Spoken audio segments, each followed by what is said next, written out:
What is the most terrifying place on Earth? Number 1. Ilha de Queimada Grande. Ilha de Queimada Grande, more commonly referred to as Snake Island, is an island off the coast of Brazil in the Atlantic Ocean.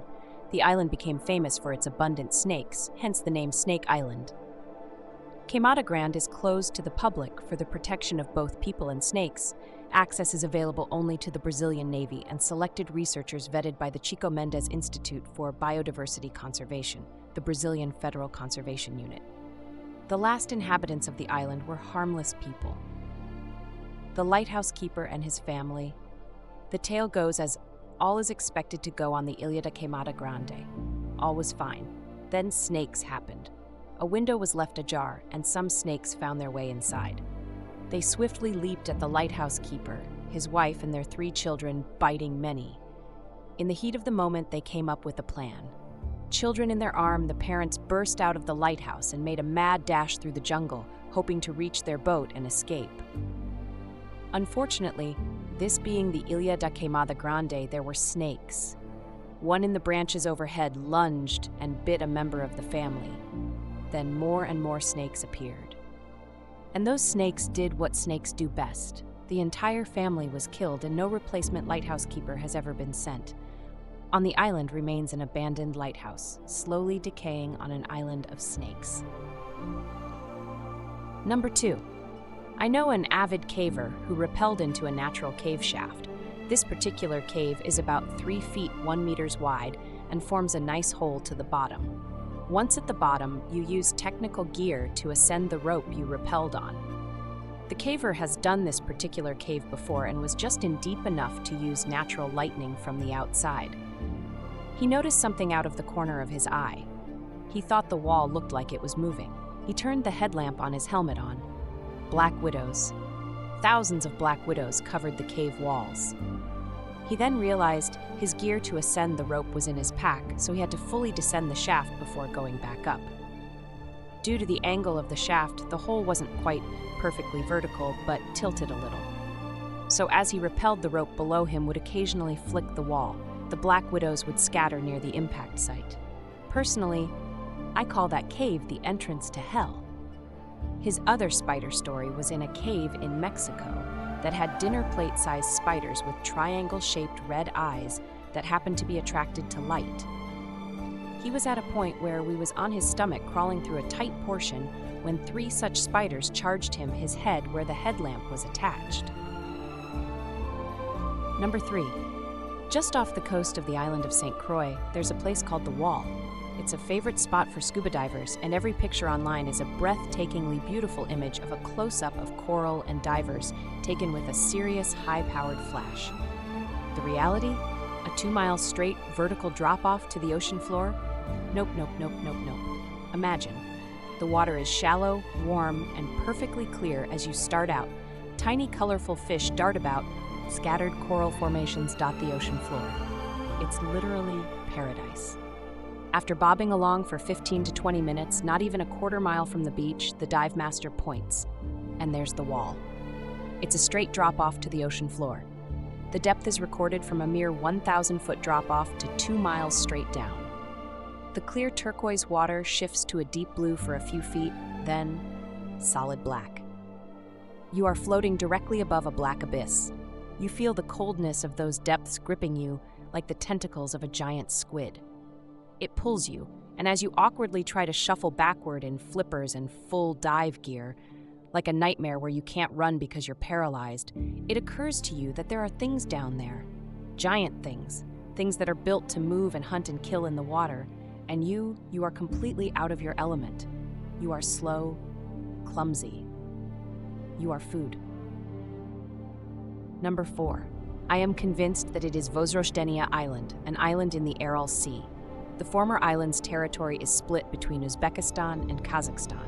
In 1954, the Soviet Union constructed a biological weapons test site called Aralsk 7 there and on the neighboring Komsomolsky Island, which also no longer exists. On the desolate Central Asian island of Vozrozhdeniya, or Vozrozhdeniya, near the south rim of the shrinking Aral Sea, you'll find the remains of the world's largest biological warfare testing ground. Vozrozhdenia's local rodents may have been exposed to a super-resilient, weaponized strain of bubonic plague, and that the plague could thus have spread beyond the test range, hopping from flea to flea and following families of rats, just waiting to be passed on to humans. Bubonic plague, the article quietly notes, already affects a handful of people each year in Central Asia. It's here that the ongoing risks of the site are made clear. If a scavenger contracts the plague and makes it to a hospital, he could start an epidemic. Worse, Vozrozhdenia Island is now attracting representatives of the oil industry, who have begun to perform some exploratory drilling. What might they really dig up? Number 5.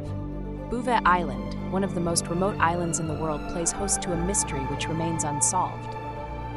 Bouvet Island is located in the Atlantic Ocean around 1,600 miles from the nearest permanent human habitation. The spit of land sits right in the middle of the ocean between Antarctica, South Africa, and Argentina. While it is claimed by Norway, the island is uninhabited. It's also a protected nature reserve and is largely covered in ice, hardly a tropical desert island. French commander Jean-Baptiste Charles Bouvet de Lozier first found the island in 1739. 1964, when researcher Alan Crawford and a team of scientists went to investigate. The expedition set off by helicopter from the Royal Navy Antarctic ice vessel HMS Protector. While exploring the island, they stumbled on a perplexing mystery. This was a lifeboat which had been left in the waters very close to the island, and its origin remained an enigma. The boat had no motor or indication about its origin. It had just been left there, begging the question of who on earth it had belonged to, and what was their fate. No other traces of human activity were found on the island aside from the boat, which had seemingly just been abandoned. Some possible explanations have been offered, though where it came from has not been confirmed for certain. The lifeboat was later recovered from its spot by a subsequent expedition in 1978. This conducted a number of scientific surveys on the island and recovered the boat, not finding any further clues. However, there is one theory about where the lifeboat may have originated, which would also explain why there were no traces of people left behind as well. Some believe it belonged to a Soviet scientific reconnaissance vessel called Slava 9. This had been cruising with the Slava Antarctic whaling fleet in 1958 and had been at Bouvet Island. A group of sailors landed on the island but were unable to leave due to worsening weather conditions. Eventually, they were withdrawn by helicopter. Number 6. Centralia is a borough and near ghost town in Columbia County, Pennsylvania, United States. It is part of northeastern Pennsylvania. Its population declined from 1,000 in 1980 to 5 residents in 2028 because a coal mine fire has been burning beneath the borough since 1962. Coal seam fires are nothing new, but Centralia's is the United States' worst and one of history's most devastating. Before the 1962 fire, Centralia had been a mining center for over a century. Home to a rich deposit of anthracite coal, the town was incorporated after mining began in the 1850s. It's not entirely clear how the tragedy began. It seems to have started with the Centralia landfill, an abandoned mine pit that had been converted into a garbage dump in 1962. Trash was a thorny issue in Centralia, which was full of unregulated dumps, and the city council wanted to solve the problem with unwanted odors and rats. Soon a fire was raging in a coal seam beneath Centralia. It spread to mine tunnels beneath town streets, and the local mines closed due to unsafe carbon monoxide levels. Multiple attempts were made to excavate and put out the fire, but all of them failed. The reason, ironically, is the aftermath of the mining that defined Centralia for all of those years. There are so many abandoned mine tunnels in the area that one, many, or all could be fueling the fire, and it would be prohibitively expensive and likely impossible to figure out when to stoke the fire and to close off every single one of them. As the years went on, the ground beneath the city itself became hotter and hotter, reaching over 900 degrees Fahrenheit in some locations. Smoke poured from sinkholes and gas-filled basements. Residents started to report health problems and homes began to tilt. "Even the dead cannot rest in peace," wrote Greg Walter for People in 1981. graves in the town's two cemeteries are believed to have dropped into the abyss of fire that rages below them. Earlier that year, a 12-year-old boy fell into a sudden sinkhole created by the fire, barely escaping death. By then, it was too late for Centralia. Rather than put out the fire, Congress decided to buy out its residents, paying them to move. Then, in 1992, Pennsylvania moved to kick the holdouts out for good. All of Centralia's buildings were condemned. Its zip code was eliminated. 7 residents remained via court order. They are forbidden from passing down their property or selling it. Today, Centralia still burns as one of 38 known active mining fires in Pennsylvania. Number 7. North Sentinel Island, an island in the Andaman Archipelago with the last people on Earth to remain virtually untouched by modern civilization. They want nothing to do with outsiders, and they will kill you if you ever step foot on that island. The death of an American tourist who illegally visited the isolated North Sentinel Island had drawn the world's attention to the small island's reclusive inhabitants. They're one of the few, mostly uncontacted, groups left in the world, and they owe that isolation partly to geography. North Sentinel is a small island off the main shipping routes, surrounded by a shallow reef with no natural harbors, partly to protective laws enforced by the Indian government, and partly to their own fierce defense of their home and their privacy. But they're not entirely uncontacted. Over the last 200 years, outsiders have visited the island several times, and it often ended badly for both sides. According to a 2011 census effort, and based on anthropologists' estimates of how many people the island could support, there are probably somewhere between 80 and 150 people on North Sentinel Island, although it could be as many as 500 or as few as 15. The Sentinelese people are related to other indigenous groups in the Andaman Islands, a chain of islands in India's Bay of Bengal, but they've been isolated for long enough that other Andaman groups like the Onge and the Jarawa can't understand their language. Based on a single visit to a Sentinelese village in 1967, we know that they live in lean-to huts with slanted roofs. Pandit described a group of huts built facing one another with a carefully tended fire outside each one. We know that they build small, narrow outrigger canoes, which they maneuver with long poles in the relatively shallow, calm waters inside the reef. From those canoes, the Sentinelese fish and harvest crabs. They're hunter-gatherers, and if their lifestyle is anything like that of related Andamanese peoples, they probably live on fruits and tubers that grow wild on the island, eggs from seagulls or turtles, and small game like wild pigs or birds. They carry bows and arrows, as well as spears and knives, and unwelcome visitors have learned to respect their skill with all of the above. Many of those tools and weapons are tipped with iron, which the Sentinelese probably find washed ashore and work to suit their needs. Given that history, it's not remotely surprising that the Sentinelese people saw American tourist John Allen Chow as a trespasser when he stepped onto their island earlier this month and stood on the beach singing hymns. They chased him away twice, but when he ventured ashore a third time, they're believed to have killed him. Now it appears they've buried his remains, as they did with the 2 Indian fishermen in 2006. The Indian government has now called off the search for Chow's body, citing danger to both search personnel and the Sentinelese people. Number 8. Pripyat, Ukraine. It was the city next to Chernobyl. In addition to still being dangerous because of radioactivity, the fact that it's a giant abandoned city is pretty creepy in and of itself. Access to Pripyat, unlike cities of military importance, was not restricted before the disaster, as the Soviet Union deemed nuclear power stations safer than other types of power plants.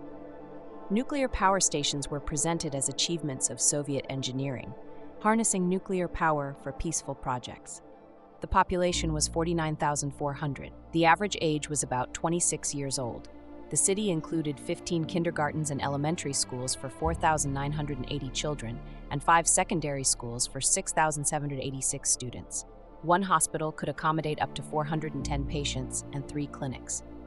25 stores and malls, 27 cafes, cafeterias, and restaurants collectively could serve up to 5,535 customers simultaneously. 10 warehouses could hold 4,430 tons of goods. 10 gyms, 10 shooting galleries, 3 indoor swimming pools, 2 stadiums, 1 park, 35 playgrounds, 4 factories with annual turnover of 477,000 rubles. 1 nuclear power plant with 4 reactors, plus 2 more planned. The city now remains abandoned today. Number 9. The Bolton Strid. From Bolton Abbey, a pleasant riverside walk leads upstream through woods to the Strid, a notorious stretch of water where the river wharf is forced into a deep and narrow channel. At its narrowest point, the Strid is only about 2 meters wide, and foolhardy visitors have been known to try to jump across the roaring chasm. Failure is invariably fatal, however, as there is no recorded incidence of anyone having survived a fall into the thundering waters of the Strid, which mercilessly sucks its victims into the underwater caves and eroded tunnels which lie hidden underneath each side of the rocky channel. Needless to say, the Strid is an extremely dangerous place, and visitors should take care to keep a safe distance from the edge, with children and animals being kept firmly under control. According to local legend, 100% of the people who have fallen into the Bolton Strid have died. Number 10. Poveglia Island, just off the coast of Italy. Used by the ancient Romans as a place to quarantine people afflicted by various plagues. When they died, they were buried in mass graves on the island, used as a huge quarantine center during the Black Plague. More mass burials. By the end of it, so many people had died that the soil was reportedly 50% human ash, though this was using medieval estimates and was obviously unscientific, so who knows. An asylum was built in the center of the island in the early 1900s. Patients reported seeing paranormal activity, but nobody took them seriously. A surgeon working in the facility slowly started going insane and began to hear whispers even when nobody was around. He was frequently accused of brutally mistreating his patients and was murdered under unexplained circumstances after about a year on the island. The clinic was closed shortly thereafter. Currently, Poveglia is closed by order of the Italian government. People may not visit the island under pain of imprisonment and heavy fines. The official reason is that it's structurally unsafe, but fishermen refuse to even go near it because human bones from the burial pits are always caught on their fishing nets. Thank you for taking the time to listen to the stories. If you enjoyed this video and would like more, please like and subscribe. I upload twice a week or more, and your support will truly be appreciated. Thank you, and have an amazing day.